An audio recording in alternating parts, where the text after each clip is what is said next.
Korang rasa sedih, serabut, pening, sampai tahap yang tak tahu nak diluahkan, kesedihan yang tak tahu nak digambarkan kepada orang lain. Jangan cakap orang lain, boleh jadi korang sendiri pun keliru dengan apa yang korang rasa. Sebenarnya apa yang aku rasa ni? Sedih ke? Marah ke? Serabut ke? Dari skala 1 hingga 10, boleh jadi perasaan korang adalah di tahap yang sangat berat. 8, 9 maupun 10/10. Nama saya Mariah Kip. Saya merupakan seorang guru peribadi yang menetap di Kuala Lumpur, dan saya juga merupakan seorang yang menerima rawatan di Klinik Psikiatri Hospital Kuala Lumpur. Dalam video kali ini, saya akan kongsikan dengan korang semua tentang perasaan sedih yang melampau.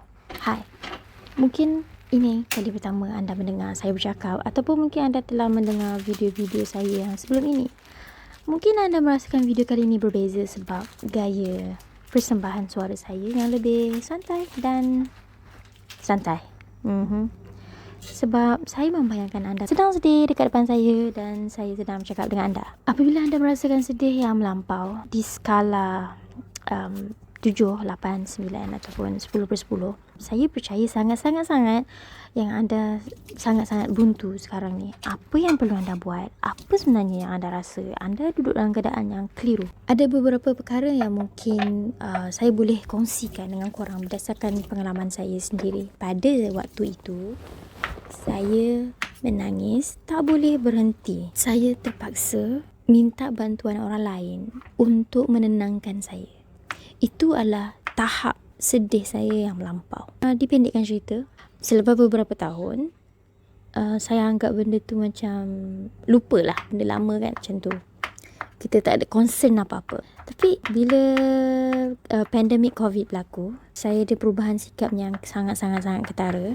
Semasa tu lah baru kita tahu tentang depression dan sebagainya, lepas kita bertemu dengan doktor dan sebagainya. Saya nak kongsikan sebenarnya perasaan anda yang merasa sedih sampai skala yang sangat berat ni, diperlukan korang punya perhatian. Korang kena beri perhatian kepada skala kesedihan korang. Selepas dah jumpa dengan doktor, barulah kita dapati benda yang berlaku beberapa tahun lepas tu sebenarnya dia ada kaitan dengan kita punya isu emosi lah. So boleh dikatakan beberapa tahun lepas sebenarnya masalah kesihatan mental saya dia dah ada, cuma dia mungkin tak kritikal, dia tidak berat, dia tak mengganggu kehidupan saya sepenuhnya seperti mana masa saya depression pada tahun 2020, tahun lepas. Dia mengganggu saya sepenuhnya sehingga saya tak boleh bekerja. Dia merubah sepenuhnya lah hubungan kita, hubungan dengan kawan-kawan, orang terdekat, keluarga, saudara mara, jiran-jiran kita jadi berubah. Memang macam mana ciri-ciri depression, korang boleh tengok dekat video yang saya share tentang tanda-tanda depression.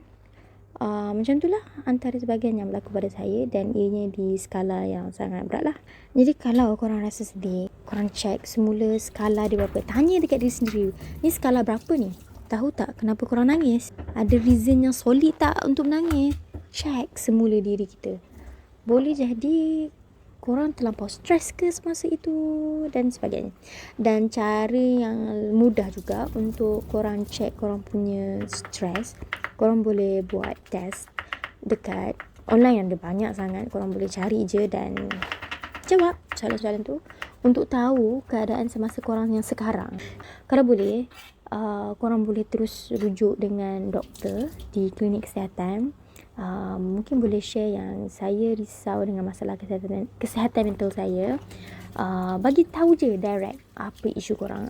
Saya tak boleh tidur dah berapa malam, saya tak lalu makan, efek dia bila tak cukup tidur saya dah jadi macam orang tak betul mayat macam tu lah kan. Saya menangis tak kira waktu, tak boleh berhenti, susah nak berhenti, sesak nafas bila menangis sebab menangis yang melampau. Saya tak tahu kenapa dengan saya. Kalau korang stay kat rumah, korang dah skala 7, 8, 9, korang punya kesedihan tu kan, lepas tu korang stay kat rumah, korang tak rawat tau.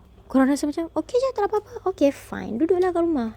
Tapi kan one day dia akan meletup tau.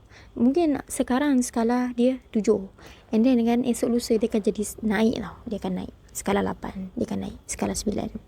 Lepas tu korang nak tunggu sampai 10/10, masa tu orang kata dah tengadah kan, dah terlambat. Bukan terlambat macam mana, dia sebenarnya tak pernah terlambat pun, tapi maksud saya korang akan masuk ke fasa yang lebih berat lah, yang lebih sukar. So kalau boleh cegah, why not, kan?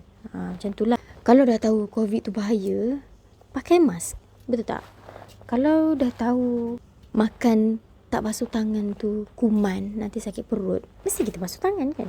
So bila korang dah nampak dah ada red flag kan, tanda-tanda yang perlukan concern ni, ambil tindakan. Pergi jumpa doktor.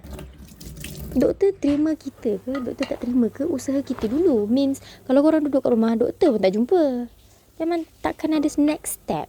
So pergi je dulu jumpa doktor. Alright? Tak nak cakap banyak lah, sebab sekarang kita tengah cuma cakap tentang sedih yang korang tak dapat control, and what should you do. So the first thing is recognized. Okay, betul-betul kenal korang ada masalah ke tak. Apabila korang sedih dan korang tak tahu kenapa korang sedih, dan korang rasa sendiri, korang nilai sendiri sedih korang tu skala berapa. Okay, kalau korang rasa ianya adalah sesuatu yang merisaukan, pergilah berjumpa dengan ahli ataupun profesional, kaunseling ke, doktor ke, terus pergi klinik kesihatan ke, terus pergi klinik pakar seperti mana-mana swasta ke, kerajaan ke, semua boleh.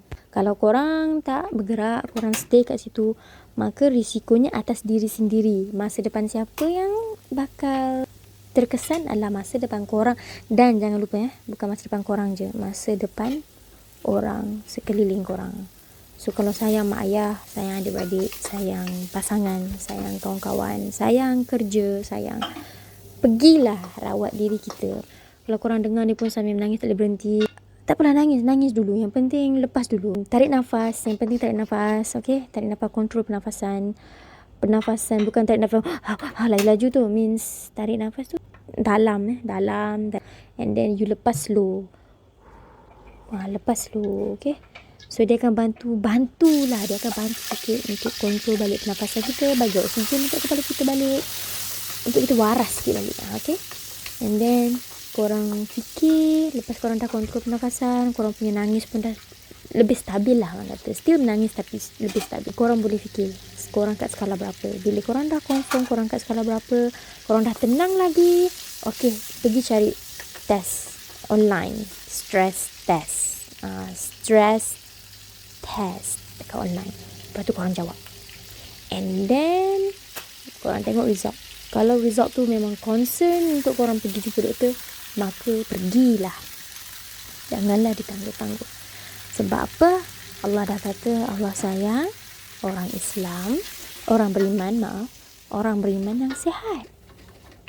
Sebab apa? Orang beriman yang sihat ni dia boleh buat macam-macam. Dia boleh sambung berdakwah, dia boleh berniaga, menambah kekayaan umat Islam, membayar zakat, membanting tulang, buat itu buat ini, boleh beribadah. Alah, tak apa, ni sakit mental je, badan tak sakit. Siapa cakap? Siapa yang cakap macam tu? Dengar saya sakit, saya depression, saya sakit badan. Tapi awak yang tengah sedih ni, awak yang tengah menangis ni, dengar saya nasihat, InsyaAllah ada rawatan, kita boleh sembuh. Okay, nangis dulu, InsyaAllah nanti dia akan reda, kontrol pernafasan. Okay, bila dah tenang, boleh buat yang lain-lain tu. Alright, okay, I hope this helps, and saya harap korang semua gembira dengan perkongsian ni. Kalau korang memang dengar ni tak menangis, so saya harap ni perkongsian yang menarik untuk korang, dan korang boleh share dengan kawan-kawan korang. So kalau korang jumpa kawan-kawan yang menangis tak terpasal, tak boleh berhenti tu, jangan jadi seseorang yang kejam dengan mengatakan, daripada kecil pun nak nangis. Ingat setiap orang berbeza-beza ya. Berbeza-beza kemampuan dia, berbeza-beza jalan cerita hidup dia. So boleh jadi benda kecil bagi awak adalah benda besar bagi dia.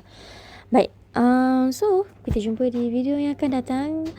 Kalau korang baik hati, boleh tinggalkan komen, cadangan, penambahbaikan semua dekat bawah. Dan saya tak sabar untuk membaca korang punya komen-komentar. Dan saya doakan yang terbaik semua. Kita jumpa lagi di video yang akan datang. Terima kasih menonton. Assalamualaikum.